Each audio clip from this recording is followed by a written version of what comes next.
Hallo und herzlich willkommen bei Bars Tuning. Wir werden heute den Gebläsekasten ausbauen bei einem Golf 4. Wenn ihr ein Video zum Armaturenbrett, allem drum und dran, werde ich euch das natürlich mal unten in der Videobeschreibung verlinken. Wichtig davor zu sagen ist, wenn euer Fahrzeug Klima hat, lasst die Klima bitte absaugen. Wir müssen nämlich die Klimaleitungen lösen.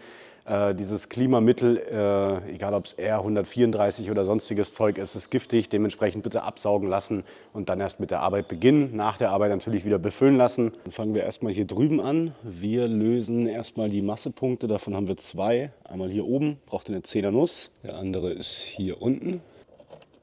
Das sind so Hubmuttern.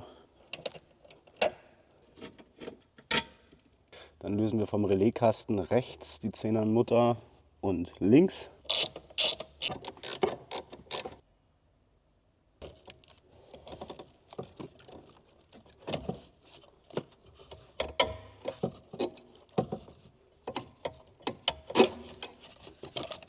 Bei dem Halter weiter 1, 2, 3 13er Schrauben. Dann können wir den Halter entnehmen. Hier haben wir links und rechts jeweils einen Halter. Torx T20 Schrauben. Können den Halter abnehmen. Machen wir weiter mit Lösen der Längssäule. Wir haben hier eine 13er Schraube drin, das ist der Halter hier.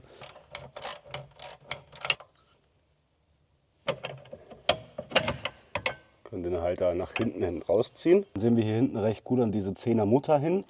Auf der anderen Seite haben wir einen 13er Kopf, den wir kontern müssen. Die Schraube hier rausdrücken. Das ist die hier. Und dementsprechend komplett rausziehen. Sieht so aus mit so einer selbstsichernden Mutter. Hier unten jeweils eine 13er Schraube drin. Danach kommt euch die Längssäule schon entgegen, deswegen ein bisschen festhalten.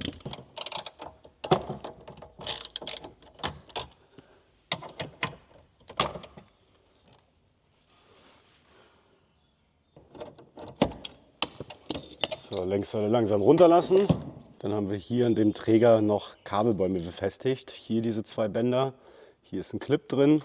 Und auch das Steuergerät nehmen wir gleich noch raus. Bei den beiden ist es jetzt so, ich werde die abzwicken, weil das ein Schlachter ist. Theoretisch könnt ihr die auch abzwicken und nachher mit einem Kabelbinder festmachen. Oder ihr könnt sie natürlich auch lösen. Auf das Kabel müssen wir nachher aufpassen, wenn wir das Ganze rausnehmen, dass wir hier nicht hängen bleiben. Für das Steuergerät hier haben wir hier hinter eine Torx T30 Schraube, diese wir lösen. Steuergerät und Halter bleibt ebenfalls im Fahrzeug. Steuergerät etwas nach hinten drücken. Und dann kann der Halter, der hat hier hinten noch so eine Lasche, deswegen leicht nach hinten drücken. Kann auch hier drin bleiben. Dann haben wir hier oben eine 13er Schraube drin. Die kommt hier mit einem 13er gekröpften eigentlich ganz gut hin. Theoretisch könntet ihr auch hier die zwei Torx T30 aufmachen. Ich hätte es jetzt probiert, die sind schon sehr marode, deswegen habe ich mich für die 13er hier hinten entschieden. Dann kümmern wir uns um die ganzen Kabelclips, wie zum Beispiel diese hier. Auch das Kabel von der Antenne, vom Radio ist hier überall eingeklippt. Den Airbag lassen wir hier dran montiert, machen aber den Stecker gleich lose. Hier auf der Beifahrerseite haben wir hier, ich weiß nicht, ob das Original ist mit der Matte hier. Die muss auf jeden Fall raus.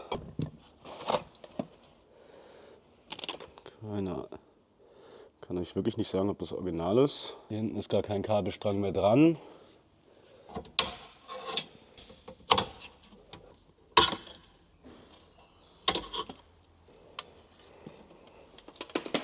Hier hinten ganz versteckt ist noch einer drin. Hier hinten ist auch noch einer. Der Kabelbaum hier ist soweit locker. Dann kommen wir jetzt gleich zum Airbag-Stecker. Das typische Airbag-Gelaber, natürlich Batterie abklemmen, 10 Minuten warten, allem drum und dran. Wer sich so eine Arbeit zutraut, sollte auch schon mal im Airbag gearbeitet haben, beziehungsweise wissen, dass mit der Batterie abklemmen, allem drum und dran. Wenn ihr euch das nicht zutrauen solltet, ist das auch absolut in Ordnung. Dann lasst es einen Profi machen oder vielleicht habt ihr einen Kfzler in der Familie, in der Verwandtschaft oder was auch immer, der euch da so ein bisschen unterstützen kann. Hier zum Stecker. Ich habe jetzt hier den Plastikhalter einfach mal runtergenommen. So, ziehen uns den hier ein bisschen raus. Dann haben wir hier vorne eine Entriegelung, die drücken wir ein bisschen rein.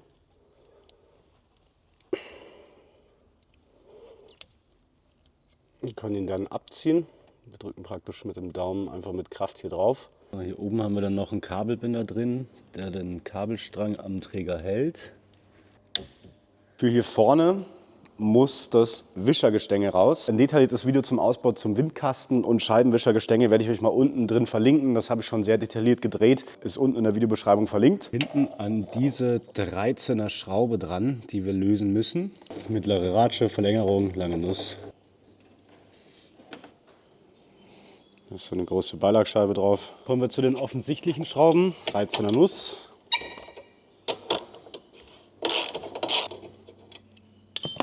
Die haben wir hier drüben auch. Müssen wir den Träger vorsichtig ein Stück vorziehen können. Weil hier hinten hängt noch der Kabelbaum dran, der sich mit bewegt.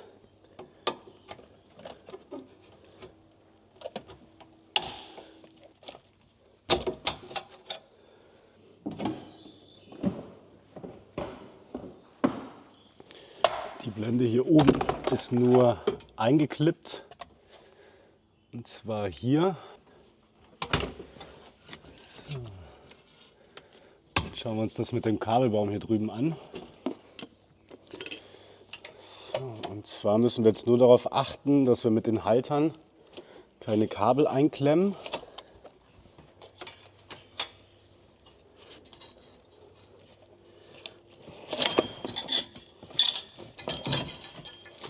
Hier hängen wir noch an der Lenksäule bzw. an dem Kabelbaum. Die hier raus.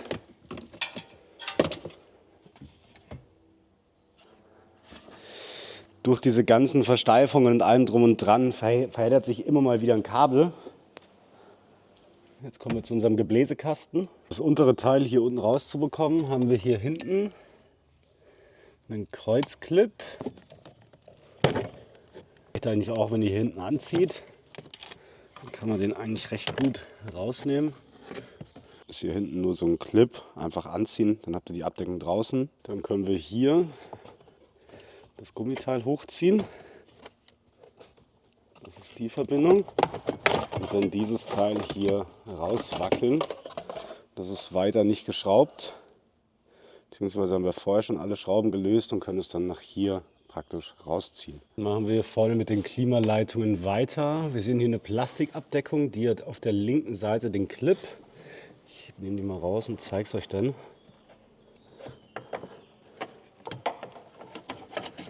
Und dann könnt ihr das Ganze rausnehmen. Dazu brauchen wir den 5er Imbus. Dann nehmen wir hier den 5er Imbus raus. Können das dann ein bisschen nach hinten ziehen. Und dann sind die Leitungen hier lose. So, jetzt sehen wir hier eine goldene 10er Mutter. Und die haben wir hier auf der Unterseite links. Hinten links drunter haben wir nochmal eine. Das ist ein bisschen gefummelt. Ich zeige euch das, wenn es ausgebaut ist, dann sieht man das deutlich besser. Die hier vorne so drin verschraubt ist. Das heißt, das ist die eine Mutter, die wir lösen konnten. Und die andere ist hier fest auf diesem Halter mit drauf. Die Muttern sehen so aus. Die andere zeige ich euch gleich nochmal. Das sind mehrteilige Platten. Das sieht man jetzt leider furchtbar schlecht. Um diese Mutter hier hinten geht's. Die ist allerdings an der Platte fest. Das heißt, es ist nicht wie die obere, dass ihr die abnehmen könnt, sondern die ist an der Platte fest. Ich zeige euch das auf jeden Fall gleich nochmal, wenn es ausgebaut ist. Dann gleich zu den Anschlüssen vom Wärmetauscher. Jetzt vorher noch was anderes. Ich nehme hier so einen kleinen Imbus. Wir klappen hier das auf. Hier hinter befindet sich eine 10er Mutter und hier ganz unten, ich hoffe, dass man es sehen kann, hier ganz unten ebenfalls nochmal. Das ist echt ein bisschen Gefummel. Da eignet sich vielleicht so ein kleiner Schraubendreher sogar ein bisschen besser.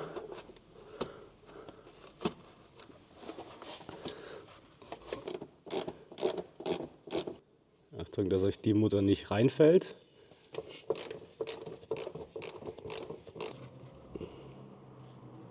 Schläuchen hier vom Wärmetauscher. Wir haben hier hinten einen Metallclip drin. Ich hoffe, man sieht es. Den drücken wir runter. Der ist dummerweise beidseitig drin, deswegen muss ich das jetzt so machen und nachher aufsammeln. Ich habe jetzt den Clip hier mal runtergeschoben. Normalerweise hat er hier eine Position, wo der einrasten kann, exakt hier. Kann sein, dass ihr ein bisschen wackeln müsst.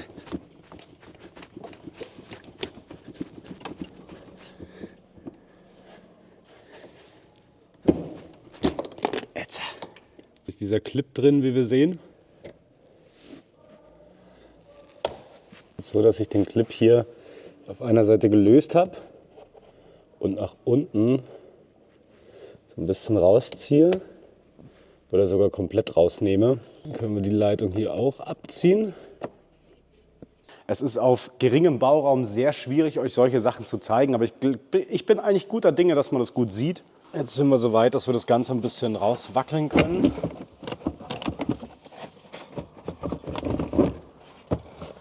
Ein bisschen von unten anheben. Jetzt wird hier natürlich der Anschluss vorne bei den Klimaleitungen etwas verkeilen, beziehungsweise diese drehbare Platte. Das, was wir vorhin lose geschraubt haben, also diese schwarze Platte, die hat sich hier so ein bisschen verkeilt. Kann man die Platte hier sehen, die ich gemeint habe, und zwar das ist diese hier. Die verkeilt sich hier mal ganz gerne. Und dann können wir das Ganze schon hier etwas entgegenziehen. Hier sehen wir jetzt diese Platte, ich nehme sie jetzt mal raus. Und zwar ist das diese Platte hier, die hier vorne so drin verschraubt ist. Das heißt, das ist die eine Mutter, die wir lösen konnten. Und die andere ist hier fest auf diesem Halter mit drauf. Genau, und dieser Halter sitzt, wie gesagt, so in der Spritzwand. Sieht von hinten so aus. Um unseren Gebläsekasten rauszunehmen, müssen wir natürlich auch die Kabelbäume davon entfernen.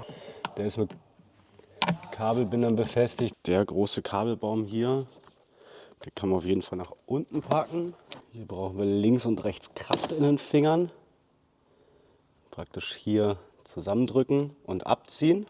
Dann machen wir gleich noch den lose.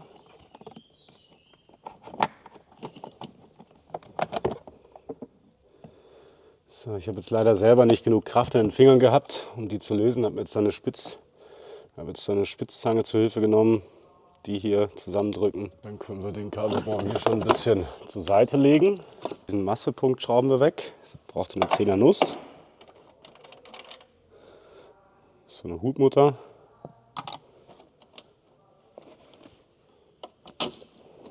Dann nehmen wir den ab. Hier hängen 2 Kabel dran. Ziehen uns dann den Kasten nach vorne und können diesen einmal rausnehmen.